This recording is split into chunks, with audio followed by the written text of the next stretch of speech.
नमस्कार विद्यार्थी मित्रांनो, आज आपण इतिहास या विषयाच्या प्रश्नपत्रिकेचे गुण भारांश कसं वितरण केलेलं आहे ते पाहणार आहोत. आपल्याला माहित आहे की आपला हा जो इतिहास आणि राज्यशास्त्र प्रश्नपत्रिका जी आहे ही 40 मार्काची आहे, 40 गुणांची आहे. आज आपण इतिहास या विषयाचा भारांश पाहणार आहोत की प्रत्येक प्रकरणाला गुणांची विभागणी कशी केलेली आहे ते आपण प्रत्यक्ष पाहणार आहोत आणि त्यानुसार आपण अभ्यास करताना या भारांशाचा विचार करूनच आपण प्रत्येक प्रकारानुसार अभ्यास करणार आहोत आणि तो तुम्ही केलेलाच आहात. फक्त थोडंसं तुम्हाला पाठपुरावा करायचा आहे की प्रत्यक्ष हा जो भारांश आहे या भारांशाप्रमाणे तुम्ही तुमचा अभ्यास केलेला आहे का.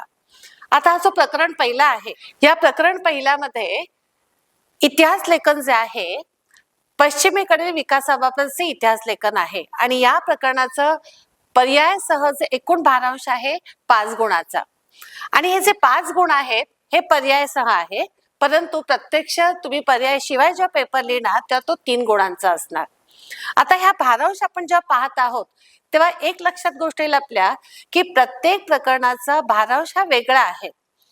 ज्या प्रकरणाचा भारांश जास्त आहे ते प्रकरण जास्त महत्वाचं आहे, त्याचा अभ्यास जास्त करायचा आहे असं मुळीच नाही. पण एक गोष्ट लक्षात ठेवायची आहे आपल्याला की जो दीर्घोत्तरी प्रश्न आहे 3 मार्काचा आणि उतार्यावरील प्रश्नांची उत्तरं जी आपल्याला लिहायची आहेत त्याला एकूण 4 गुण असतात आणि तुम्हाला सगळ्यांना माहित आहे की हा उतारा जो आहे आपल्याला पाठ्यपुस्तकातनं येत असतो.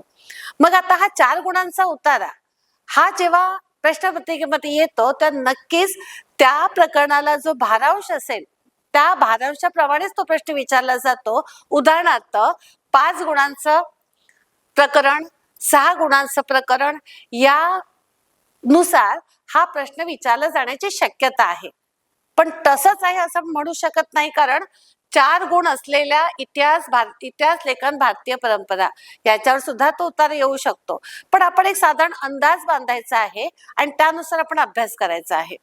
आता हे जे 5 गुण आहेत या 5 गुणांमध्ये एखादा दीर्घोत्तरी प्रश्न विचारला जाऊ शकतो आणि एखादा सकारण स्पष्ट करा किंवा संकल्पना चित्र या प्रश्नांवरचा प्रश्न विचारला जाऊ शकतो. त्यानंतर इथे 4 गुण आहेत दुसऱ्या प्रकरणाला इतिहास लेखन भारतीय परंपरा. आता या 4 गुणांमध्ये एक दीर्घोत्तरी विचारला जाऊ शकतो, एक वस्तुनिष्ठ विचारला जाऊ शकतो किंवा 2 मार्काचा सकारण स्पष्ट करा, संकल्पना स्पष्ट करा आणि 2 मार्काचे वस्तुनिष्ठ येऊ शकतात.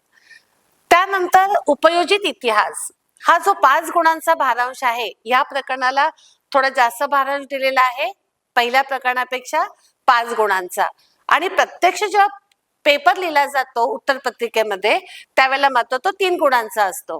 म्हणजे या प्रकरणावरती एक दीर्घोत्तरी प्रश्न विचारला जाऊ शकतो किंवा वस्तुनिष्ठ आणि 2 मार्काचा प्रश्न विचारला जाऊ शकतो.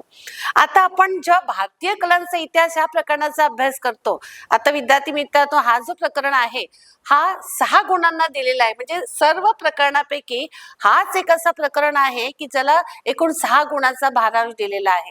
याचा अर्थ या प्रकरणावरती दीर्घोत्तरी प्रश्न सुद्धा विचारला जाऊ शकतो किंवा 4 मार्कांचा उतार्यावरती प्रश्न लिहा हा सुद्धा प्रश्न विचारला जाऊ शकतो. वस्तुनिष्ठ प्रश्न पण म्हणजे सगळ्या प्रकारचे प्रश्न ह्या प्रकरणावरती विचारले जाऊ शकतात. थोडंसं या प्रकरणाला वेटेज आपल्याला जास्त द्यायचं आहे. पुढच्या भागात आपण बघणारच आहोत की साधारणतः प्रत्येक प्रकरणावरचे दीर्घोत्तरी प्रश्न कोणकोणते महत्वाचे आहेत. त्यानंतर हा जो 5वा धडा आहे प्रकरण आहे त्याला 5 गुण दिलेले आहेत, परंतु पर्यायाशिवाय मात्र 3 गुण आहेत. म्हणजे याच्यावरती तुम्हाला एकच दीर्घोत्तरी प्रश्न येऊ शकतो किंवा कारणासह सहकारण प्रश्न विचारला जाऊ शकतो किंवा टिपा लिहा विचारले जाऊ शकतो किंवा संकल्पना. त्यानंतर हा जो आपला 5वा प्रकरण झाल्यानंतर 6वा, 7वा, 8वा आणि 9वा या 6व्या प्रकरणावरती आपल्याला 4 गुण. खरं तर हे सगळे तुमचे आवडीचे प्रकरण आहेत, मनोरंजन, खेळ, इतिहास, पर्यटन, कारण या प्रकरणांमध्ये आपल्याला थोडंसं मुक्तोत्तरी प्रश्नांना वाव आहे. मग ह्या प्रश्नांना वाव असल्यामुळे हे प्रकरण थोडेसे आपल्या आवडीचे असतात, खूप अभ्यास करावा लागत नाही. परंतु ह्या प्रकरणाला मात्र एकूण गुण किती दिलेले आहे 4. या तिन्ही प्रकरणांना म्हणजे 6वा, 7वा आणि 8वा प्रकरण 4 गुण दिलेले आहेत पर्याय सहित आणि पर्याय शिवाय मग याला 3-3 गुण दिलेले आहेत. थोडीशी शक्यता कमी असते दीर्घोत्तरी प्रश्नासाठी किंवा उत्तरावरील प्रश्नांची उत्तरे लिहा, पण याचा अर्थ येणारच नाही असं नाही. या प्रकरणावरचे महत्वाचे दीर्घोत्तरी प्रश्न आपण पाहणारच आहोत. आणि आपला शेवटचं जे प्रकरण आहे वारसा व्यवस्थापन, हा जो 5 गुणांचा प्रकरण आहे यावरती तुम्हाला दीर्घोत्तरी प्रश्न हमखास येऊ शकतो. त्याच्यासोबत तुम्हाला वस्तुनिष्ठ किंवा 2 मार्कांसाठी असलेले प्रश्न येऊ शकतात. मग आता 2 मार्कांसाठी कोणते प्रश्न आहेत? तर सहकारण उत्तर लिहा, त्यानंतर संकल्पना आहे, टीप आहे, हे प्रश्न या ठिकाणी विचारले जाऊ शकतात. एक मात्र आहे, लक्षात ठेवायचं आहे की दीर्घोत्तरी प्रश्न आणि उतार्यावरील प्रश्नांची उत्तरे लिहा असे 2 प्रश्न एकत्र कोणत्याही धड्यावरती येऊ शकत नाही, कारण मग ते गुण मात्र जास्त होतात. त्यामुळे जर आपण भारांशासह प्रकरणाचा अभ्यास जर आपण केलेला आहे तर एक लक्षात येत आहे की हा जो 5वं प्रकरण आहे मास मीडिया आणि इतिहास, 4थं प्रकरण जे आहे भारतीय कलांचा इतिहास, यावर थोडेसे जास्त मार्क आहेत. त्यानंतर हा जो 9वं प्रकरण आहे वारसा व्यवस्थापन, यावर 5 गुण आहेत. त्यामुळे दीर्घोत्तरी आणि 2 मार्काचे प्रश्न एकत्रित विचारले जाऊ शकतात. आता आपण हा भारांश बघितला, यामध्ये शेवटचं कन्क्लुजन निष्कर्ष जर काढला तर एक गोष्ट लक्षात येते की हा जो प्रकरण आहे भारतीय कलांचा इतिहास 6 गुणांचा, इथे थोडस जास्त तुम्ही वेटेज द्या. अभ्यासाच्या बाबतीमध्ये सुद्धा उत्तरावरील प्रश्नांची उत्तर लिहा, दीर्घोत्तरी प्रश्न लिहा, याचा अभ्यास तुम्ही इथे जास्त करायचा आहे. मग आता आपण पाहूया, कारण तुम्हाला सगळ्यात महत्वाचा एक प्रश्न असतो की दीर्घोत्तरी प्रश्न कोणते येणार. कारण 2-2 मार्काचे जे प्रश्न असतात ते थोडेसे सोपे असतात, पण आपली गाडी कुठे अडते तर दीर्घोत्तरी प्रश्नांसाठी. मग आता 9 धड्यावरती जवळजवळ आपण जर पाठाखाली जे स्वाध्यायामधले प्रश्न असतात ते जर पाहिले तर जवळजवळ यामध्ये आपल्याला 30 ते 35 प्रश्न असतात दीर्घोत्तरीमध्ये. पण आज आपण थोडक्यामध्ये जे प्रश्न महत्वाचे आहेत, जे सतत विचारले गेलेले आहेत आजपर्यंत, त्या प्रश्नांचा थोडक्यात आढावा घेऊया. पण विद्यार्थी मित्रांनो, याचा अर्थ असा मुळीच नाहीये की तुम्ही इतर प्रश्न करायचे नाही, पण फक्त ह्या प्रश्नांवरती तुम्ही जास्त लक्ष द्यायचं आहे. आता प्रकरण 1, 2, 3, 5 आणि 7 या प्रकरणांवरती मार्क्सवादी इतिहास लेखन म्हणजे काय, उपयोजित इतिहास वर्तमान काळाशी कसा सहसंबंध असतो, इतिहासाच्या साधनांचे जतन व्हावे आणि यासाठी किमान 10 उपाय सुचवा, इतिहास वी.का. राजवाडे यांचे इतिहास लेखनातील योगदान स्पष्ट करा, आधुनिक इतिहास लेखन पद्धतीची 4 वैशिष्ट्ये कोणती, राष्ट्रवादी इतिहास लेखनात स्वातंत्र्यवीर सावरकरांचे योगदान कोणते आणि स्त्रीवादी इतिहास लेखन म्हणजे काय. या 5 प्रकरणामध्ये हे 7 प्रश्न जे आहेत हे जास्त महत्वाचे आहेत, ज्यावर तुम्ही जास्त भर देऊन ह्याची तयारी तुम्ही जास्त करायची आहे. याचा अर्थ असा मुळीच नाही की तुम्ही इतर प्रश्नांकडे दुर्लक्ष कराल. तर माझ्या विद्यार्थी मित्रांनो, ह्या प्रश्नांवरती जास्त भर द्या. आणि सगळ्यात महत्वाचं म्हणजे हे प्रश्न लिहिताना तुम्हाला 3 मार्कांचा विचार करायचा आहे. त्यासाठी तुम्हाला प्रस्तावना लिहायची आहे, मुद्दे लिहायचे आहेत आणि सगळ्यात शेवटी तुम्हाला निष्कर्ष लिहायचा आहे. हे कधी विसरू नका. तर तुम्हाला आता विचारलेलं आहे, आपण याचं उदाहरण आपण हे घेऊया, मार्क्सवादी इतिहास लेखन म्हणजे काय. या प्रश्नाचं उत्तर लिहिताना तुम्ही लगेच मार्क्सवादी इतिहास लेखन म्हणजे काय लिहून चालणार नाहीये. आधी मार्क्सवादी लेखन म्हणजे काय हे लिहा, प्रस्तावना करा आणि मग त्या लेखनाची वैशिष्ट्य तुम्हाला लिहायची आहेत आणि सगळ्यात शेवटी तुम्हाला निष्कर्ष लिहायचा आहे. हे सगळ्याच प्रश्नांना लागू पडतंय. 3 मार्क तुम्हाला मिळवायचे आहे, तर तुम्हाला ह्या पायऱ्यानेच पुढे जायचं आहे. आता प्रकरण 4, 5 आणि 6 या 3 प्रकरणामध्ये तुम्हाला हे 5 प्रश्न जास्त महत्वाचे आहेत, ज्यावर तुम्हाला जास्त भर द्यायचा आहे. लोकचित्रकला शैलीविषयी सविस्तर माहिती लिहा.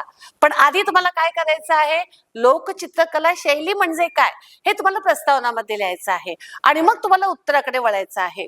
कला क्षेत्रात व्यवसायाच्या कोणत्या संधी उपलब्ध आहेत ते स्पष्ट करायचं आहे. मग कला क्षेत्र म्हणजे काय आणि मग त्या कोणकोणती कला क्षेत्र ते सांगून आणि मग तुम्ही कोणकोणत्या संधी ते लिहायचं आहे. त्यानंतर वृत्तपत्रांच्या इतिहासातील केसरी व मराठा वृत्तपत्रांचे महत्व स्पष्ट करा. आधी तुम्हाला थोडक्यात केसरी व मराठा ही जी वृत्तपत्र काढलेली आहेत ते कोणी काढलेले आहेत याचं स्पष्टीकरण द्यायचं आहे आणि मग त्याचं प्रयोजन काय आहे ते तुम्हाला लिहायचं आहे. भारतीय चित्रपटसृष्टीच्या विकासाची वाटचाल लिहा. मग भारतीय चित्रपटसृष्टीचं वैशिष्ट्य लिहायचं आहे आणि मग त्याची तुम्हाला वाटचाल लिहायची आहे. भारतातील मुस्लिम स्थापत्य शैलीची वैशिष्ट्य उदाहरणासहित स्पष्ट करा. हे जे प्रश्न तुम्हाला दिलेले आहेत 5, या प्रकरण 4, 5 आणि 6 हे महत्वाचे प्रश्न आहेत आणि त्याच्यावरती जास्त भर द्या. या प्रश्नांची प्रस्तावना, मुख्य मुद्दे आणि निष्कर्ष हे तुम्ही लिहून त्याचे सराव करा की जेणेकरून प्रत्यक्ष परीक्षेच्या वेळेला तुम्हाला ते लिहिणं खूप सोपं जाईल. आता प्रकरण 7, 8 आणि 9 यामध्ये 4 प्रश्न दिलेले आहेत तुम्हाला महत्वाचे की ज्यावर तुम्हाला जास्त लक्ष केंद्रित करायचं आहे. आणि 4 प्रश्न कोणते आहेत तर पर्यटनाचे कोणते 3 प्रकार स्पष्ट करा. खेळ आणि इतिहास यांच्यातील परस्पर संबंध स्पष्ट करा. खेळ आणि इतिहास या दोघांचा काय संबंध आहे याची उदाहरणं द्यायची आहेत. पण सुरुवातीला तुम्हाला खेळ आणि इतिहास याचं महत्व थोडक्यात प्रस्तावनेमध्ये द्यायचं आहे. मैदानी खेळ आणि बैठी खेळ यांच्यातील फरक स्पष्ट करा. मग यामध्ये तुम्ही आता फरक लिहायचा आहे. लक्षात ठेवा विद्यार्थी मित्रांनो, हा फरक लिहिताना तुम्ही 2 भाग केले तरी चालणार, पण मी तर म्हणेन तुम्ही करायलाच पाहिजे. एका भागामध्ये मैदानी खेळ येणार, दुसऱ्या भागामध्ये बैठे खेळ येणार आणि ह्याच्यातला फरक स्पष्ट करायचा आहे.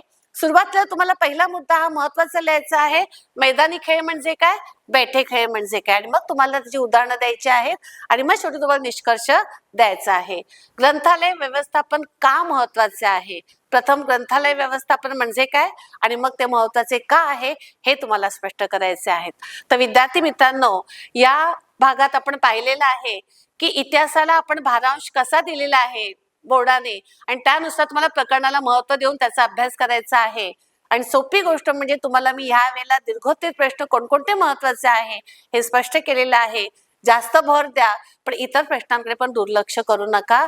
धन्यवाद.